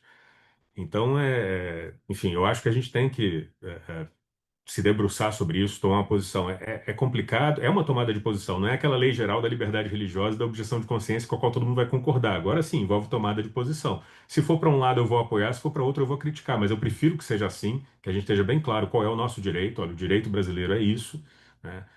O médico tem essa liberdade e a consequência é que, no fim das contas, o aborto legal tem previsão na lei, mas na prática não funciona porque os médicos todos decidiram recusar e ponto. Então não funciona. Então é isso. Vamos deixar bem claro que é isso, né? Ou então dizer o contrário, dizer, olha, o médico tem que saber que vai atuar na medicina de acordo com a legislação brasileira, e de acordo com a legislação brasileira existe o aborto legal em algumas hipóteses, e se for, né, a última né? Só tem ele ali, é o médico de plantão, é o único que pode atender, vai ser ele que vai atender e ele é obrigado a fazer isso sob pena de alguma sanção, né? Não estou dizendo que vai perder a habilitação necessariamente, mas sob pena de alguma sanção. Ou então troca então vou ter que trocar de hospital porque aqui não tem nenhum médico que aceite fazer o aborto legal. Então é um problema administrativo. Temos que ter um médico aqui que vai, né? Então se não for você, vai ser outra pessoa. Temos um problema que temos que resolver. Então em relação a isso eu tenho uma inclinação para esse lado, mas é diferente, né? É diferente do exemplo que você está trazendo de uma coisa, um serviço pessoal, né? Eu confesso para ti, Fábio, que inclusive no nosso livro que vai sair sobre a primeira emenda, né, liberdade religiosa e de expressão na Suprema Corte Americana, eu fiquei com o Hellenes, né, Creative versus Hellenes. E eu confesso de, apesar de ver algumas inconsistências dele, da argumentação com o que foi apresentado, por exemplo, depois de um debate que eu tive com o Paulo Iotti, e eu li os artigos dele pro nosso livro também, que estão muito bons. Só para deixar bem claro, eu não conheço não, tá? Tranquilo, o Helens é o caso da designer do site Ah, de tá, tá, tá, pagamento tá. que a gente estava tratando. Ah, E tá. Eu achei que fosse dela. ele tem algum tipo, alguns níveis de inconsistência em nível de fundamentação com outros dois casos, que eu acho que é Boy Scouts versus Hurley e tem mais um. Mas, ainda assim, eu tenho uma tendência a ficar com a liberdade religiosa nesses casos. É, me parece que a gente está aí diante de uma discriminação, do que eu chamaria de discriminação indireta. A gente está vendo um exercício de um direito da liberdade religiosa, que deveria ser protegido, ou tem um nível de proteção, pelo menos no direito americano, e o exercício desse direito é que está causando a discriminação. Não é uma discriminação que está sendo feita para exercer. Eu acho que é uma consequência do que acontece.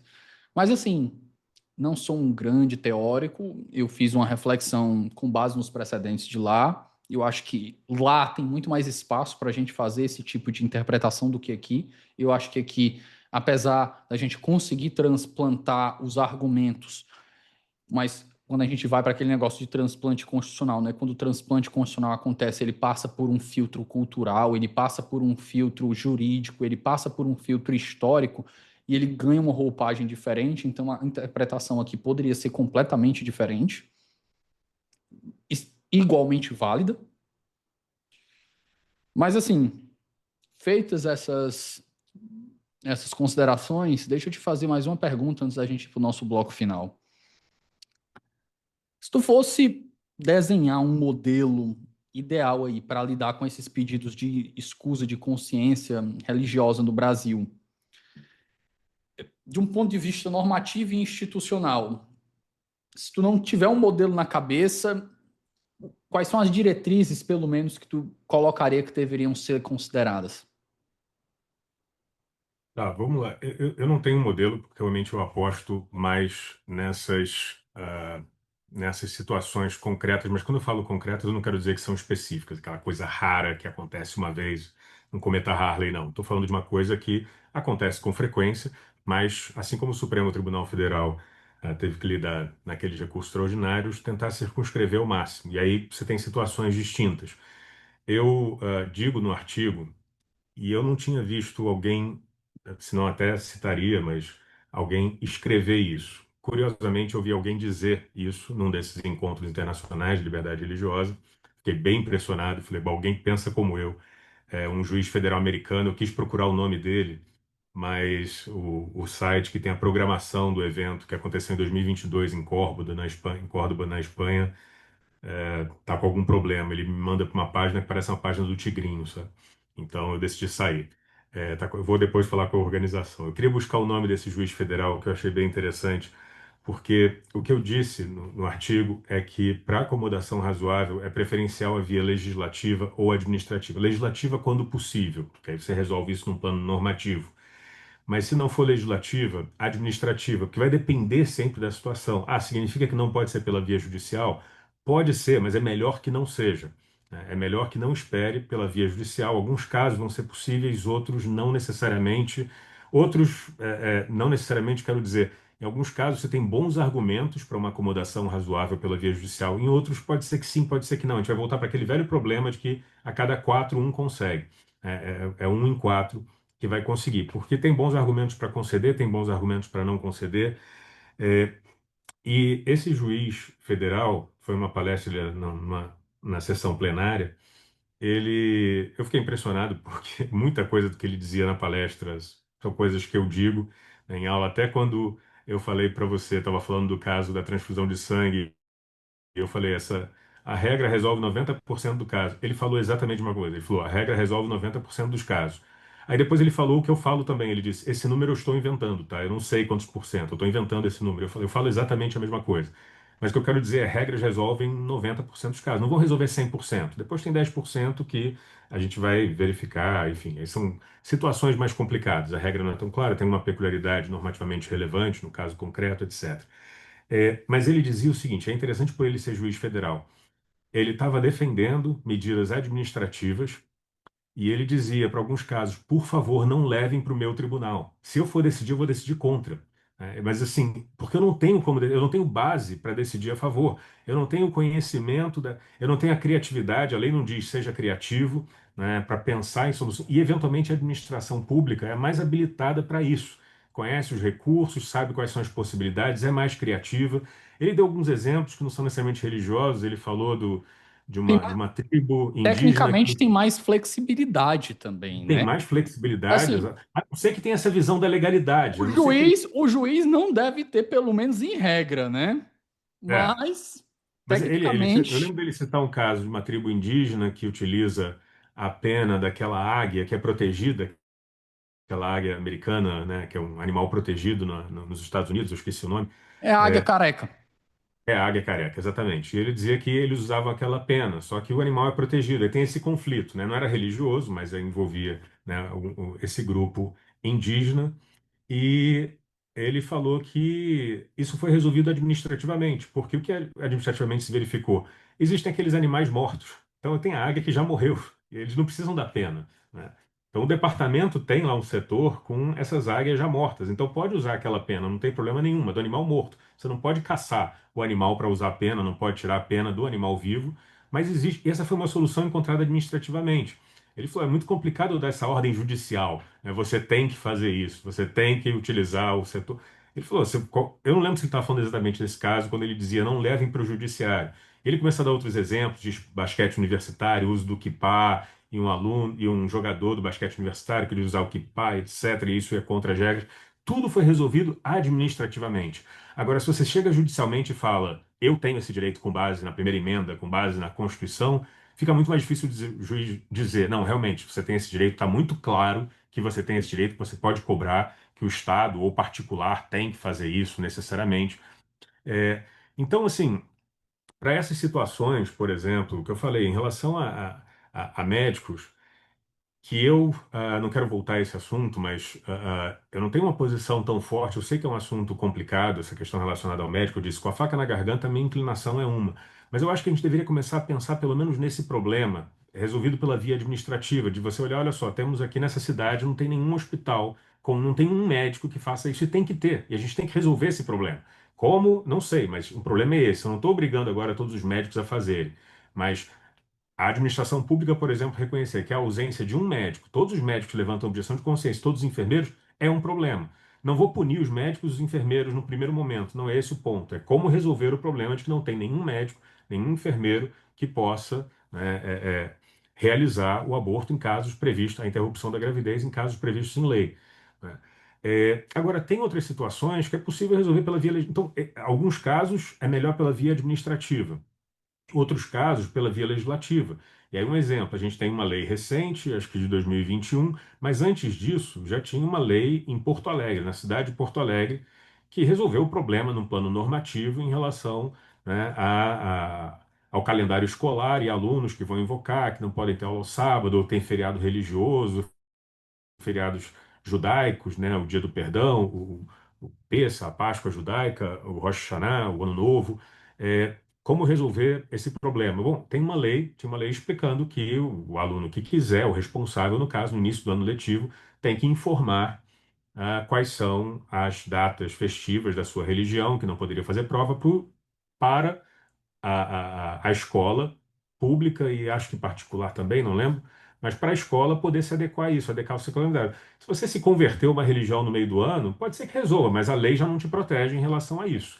Pode ser que claro, a escola não está impedida de fazer essa acomodação, mas a lei dizia quais eram os termos, condições, era no início do ano letivo, tem que informar. Se você não quiser informar a sua religião também, depois não vai poder invocar. Então está tudo regrado ali, tem uma lei. Agora isso está num plano federal, que eu achei muito bom, né? Resolve, deixa esse casuísmo onde cada um pode ir para um lado e um vai ser mais sensível, outro vai ser mais insensível, um vai ser preconceituoso, outro vai invocar alguma razão de organização do calendário escolar.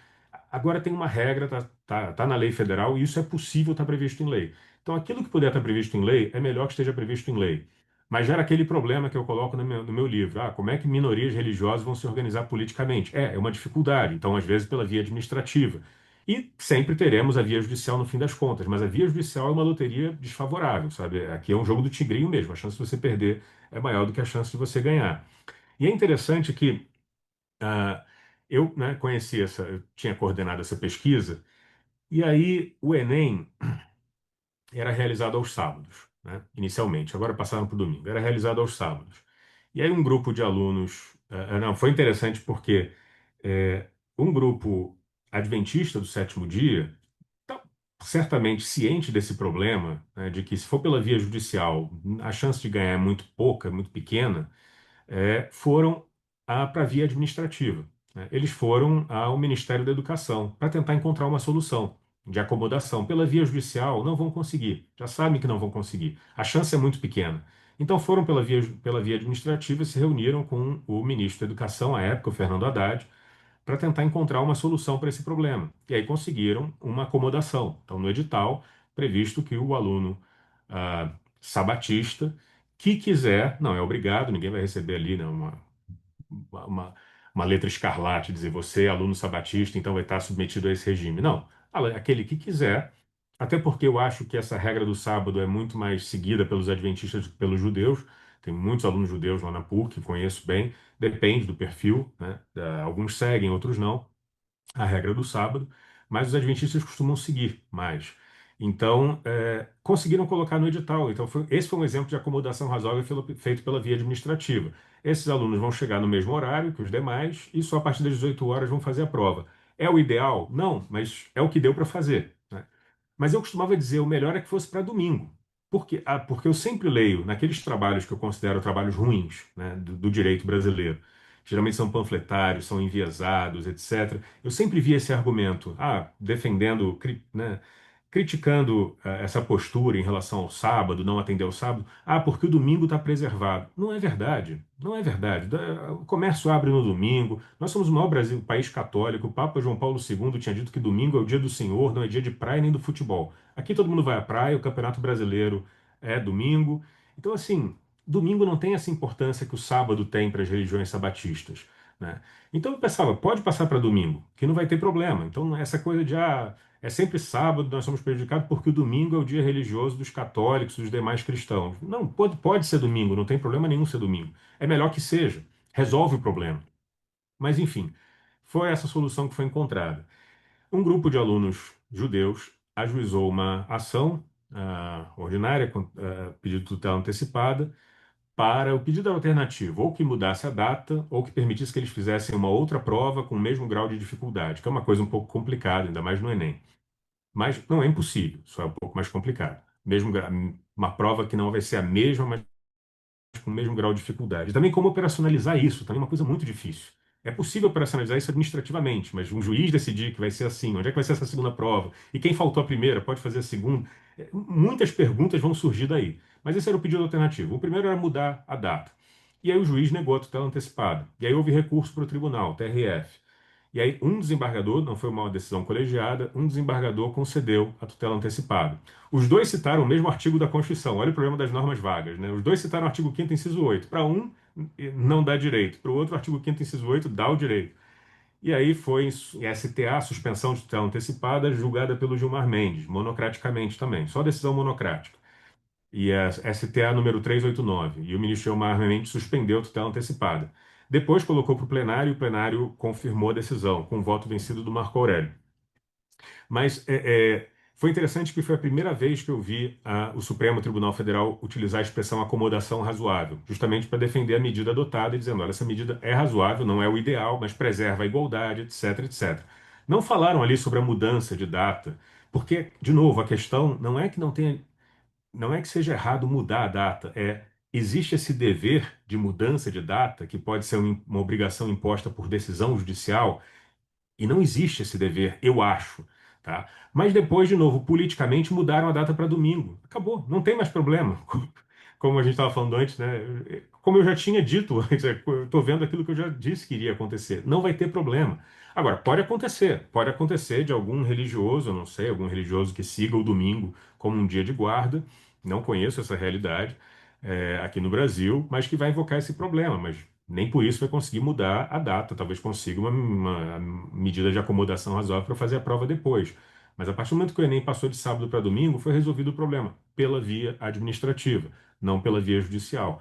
E eu acho que a decisão, isso é um outro ponto importante, de o fato da decisão do Supremo, nesse caso, nesses dois recursos extraordinários que a gente mencionou, ter ficado circunscrita àquelas situações. Porque alguém pode dizer, então o Supremo agora pensa diferente o caso do Enem? Eu acho que não. Eu acho que não. Eu acho que o Supremo Tribunal Federal, se tivesse que julgar o caso de Enem do sábado hoje, eu acho que julgaria da mesma forma. Talvez não por 10-1, mas eu acho que julgaria da mesma forma. Quer dizer, uma coisa não afeta necessariamente a outra. Foram duas teses específicas firmadas pelo Supremo, uma para o caso de faltas, no compromisso, no exercício da função sexta-feira à noite, e o outro envolvendo teste de aptidão física, né? Em estágio, teste de aptidão física num concurso público. Então, quer dizer, são situações bem delimitadas ali. O Supremo não está firmando um compromisso em relação a um caso como o Enem, nem firmou um compromisso para um caso de uma prova qualquer, prova de concurso público, e a prova escrita vai acontecer no sábado. O Supremo não se comprometeu com isso. Como é que isso vai ser encarado como precedente? Aí, bom, aí tem uma discussão sobre precedentes, se isso é um rule-based approach, se é um reasons-based approach, analogy-based approach, como é que vai ser lido. Mas se a gente for adotar uma linha mais de regra, qual foi a regra que foi firmada naquele julgamento, não se aplica a esses casos. Bloco final. Agora vamos para aquela parte que a gente faz jabás, deixa o pessoal mais pobre, mas nem tão mais pobre, né? Porque o teu livro está em acesso aberto, né? Até onde eu me recordo. O livro que tem um artigo que foi tema da nossa conversa aqui, ou eu estou enganado? Sim, sim, aberto. Então, você já é veterano, você já sabe como é que funciona, fique à Não, vontade me lembro. para fazer suas indicações de leitura aí. Aqui vale alto jabá de pesquisa, de livro, de artigo, coisa paga, coisa não paga, o que que tiver de acesso aí para o pessoal que queira aprofundar os estudos sobre liberdade religiosa. Eu vou recomendar o meu grande amigo, professor Rodrigo Vitorino Souza Alves, que é professor da Universidade Federal de Uberlândia, porque nós nos tornamos amigos porque ele leu meu livro, mandou um e-mail, conversou, me convidou para um seminário e desde então nos tornamos grandes amigos. E ele realmente abraçou esse tema. É o tema que ele tem estudado. O doutorado dele foi na Universidade de Coimbra, com o professor Jonatas Machado, e acho que ainda é diretor da Faculdade de Direito lá de Coimbra, e um especialista. É um que também tem esse ponto curioso que eu já verifiquei em vários autores aqui. Ainda que a gente não tenha uma primeira emenda aqui no Brasil, mas quem fala sobre liberdade de expressão costuma migrar para a liberdade religiosa e vice-versa, né? Então, o Jonatas, a dissertação de mestrado é liberdade religiosa, a de doutorado é liberdade de expressão. O Jaime Weingartner Neto, que é desembargador do Rio Grande do Sul, dissertação de mestrado Liberdade de Expressão, tese de doutorado Liberdade Religiosa, eu conduzindo as duas pesquisas. O professor Rodrigo Vitorino abraçou o tema da liberdade religiosa e da laicidade e direito e religião, e ele criou um centro, né, de estudos de direito e religião, que é o CEDIRE, qual eu faço parte também, e tenho, né, sempre estimulado aqueles que têm interesse, uma orientando a minha do doutorado, a juíza federal Paola, ingressou também. Então, eu estou indicando o Cedire, o site, a página do Instagram, porque se forem acompanhar por lá, são vários eventos e nós estamos sempre por ali, sempre, não só mais a turma da Kombi, mas uma turma um pouco mais ampla e mais diversificada. É, e, enfim, e ali vocês vão conhecer, né, quem no direito tem se debruçado sobre, feito pesquisas sobre liberdade religiosa e direito e religião. O meu livro eu gostaria de indicar, mas eu acho que ele está muito caro. Eu vou ter que conversar com a editora, os preços tá. Até eu que estou com dificuldade de comprar por razões financeiras.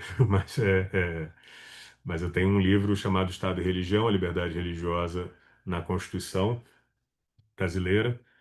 E, bom, eu acho que é basicamente isso. E eu quero, né, que estimular as pessoas a abraçarem esse tema da liberdade religiosa fazendo pesquisa sobre isso, porque uma coisa, Davi, que me incomoda um pouco um pouco eu estou sendo generoso, que me incomoda bastante, não só nesse campo, né, eu acho que na academia em geral, é a militância excessiva e isso com prejuízo da atividade acadêmica, atividade de pesquisa, né? Então, isso acontece talvez com maior frequência nesse campo da liberdade religiosa por conta do tema, né? Muita certa militância, O alguma coisa pessoal escreve para enviesada. escrachar a religião de toda forma. É para converter pregando para os convertidos e enfim, eu acho isso uma pena. Isso existe ainda, né? Eu acho que está acontecendo também na academia de uma forma geral, é uma preocupação que eu tenho, que eu falo sempre com meus alunos. Nós vamos ser respeitados como acadêmicos. O que você faz na militância, que é fundamental numa democracia, não estou discutindo isso. Militância tem o seu papel, só não vamos misturar as coisas. O que a gente está precisando é de pesquisa, pesquisa empírica, né? Sobre liberdade religiosa, Estado e religião no Brasil. Eu queria encerrar com isso, eu fui convidado há muitos anos para um seminário internacional de antropologia que teve na Federal do Rio Grande do Sul. Foi justamente o Emerson Jumbelli que me convidou. E eu era ali um corpo estranho, né? Alguém do direito, porque geralmente estão, né, estão muito acostumados, porque o direito não tinha muito o que oferecer sobre o tema. E eu fiquei impressionado, no melhor sentido do termo, com aquele seminário, porque eu via trabalhos de extrema qualidade e eu não sabia a religião de ninguém, não tinha uma pista sequer, não tinha uma pista, né? No direito parece que já está escrito na testa qual é a sua religião ou se você é ateu militante, né? Já está escrito na testa, quando você começa a falar, todo mundo já sabe. E o maior elogio que eu podia ter recebido foi quando eu terminei minha palestra e um professor e um grupo de alunos ali veio me perguntar, professor, a gente estava aqui discutindo qual é a sua religião, e eu não respondi, porque eu falei, esse é o maior elogio que você poderia me dar, foi dizer que não ficou claro, porque eu não estou ali, né, no meu papel, né, levantando nenhuma bandeira, tentar falar com as críticas e sendo descritivo muitas das vezes como é que o direito brasileiro funciona, para o bem e para o mal, como é que lida com esses temas, o que é que eu acho que é complicado, o que eu não acho, mas a minha religião não tem que ter nenhum papel. Se eu tenho religião, se eu não tenho, qual é, se eu acredito, isso não deve ter nenhum papel. Eu fiquei impressionado como eles são profissionais em relação a isso, porque o seminário foi incrível, pesquisas incríveis sendo feitas, isso, se não me engano, foi em 2010. Pesquisas incríveis sendo feitas ali, ou 2011. E eu não conseguia saber qual era a crença religiosa de ninguém, né? Porque isso não é importante, isso não importava mesmo. Então, fica aqui esse apelo para as pessoas abraçarem. Precisamos de bons acadêmicos, precisamos de mais pesquisadores, de mais estudos sobre isso. E mais uma vez, muito obrigado, Davi, pelo convite, sempre um prazer. Eu que agradeço, Fábio, a disponibilidade, um tema extremamente rico, ótimo de debater. Você é um cara que eu admiro bastante, eu gosto muito das nossas conversas. Foi uma das portas de entrada que eu tive para lidar com liberdade de expressão aqui naquele curso que eu fiz lá na PUC-Rio, que vocês fizeram, você, o Vitor e o Rodrigo Gaspar, e o André também, né? E O que a André. gente vai relançar e você no corpo docente dessa vez. Olha aí o mundo capotando. É isso. É, pessoal, eu espero que vocês tenham gostado tanto quanto eu. As participações do Fábio aqui, apesar de eu espero que fiquem mais frequentes, são sempre muito enriquecedoras. É um acadêmico de mão cheia, um pesquisador de primeira grandeza. E eu vou dar uma bulinada lá no Lattes dele para achar mais coisa para trazer ele aqui de novo. Mas é isso. Fábio, muitíssimo Vai ser um obrigado prazer. e até a Eu que próxima. agradeço. Um Pessoal, nós abraço, ficamos até a por aqui. Um próxima. forte abraço e até semana que vem.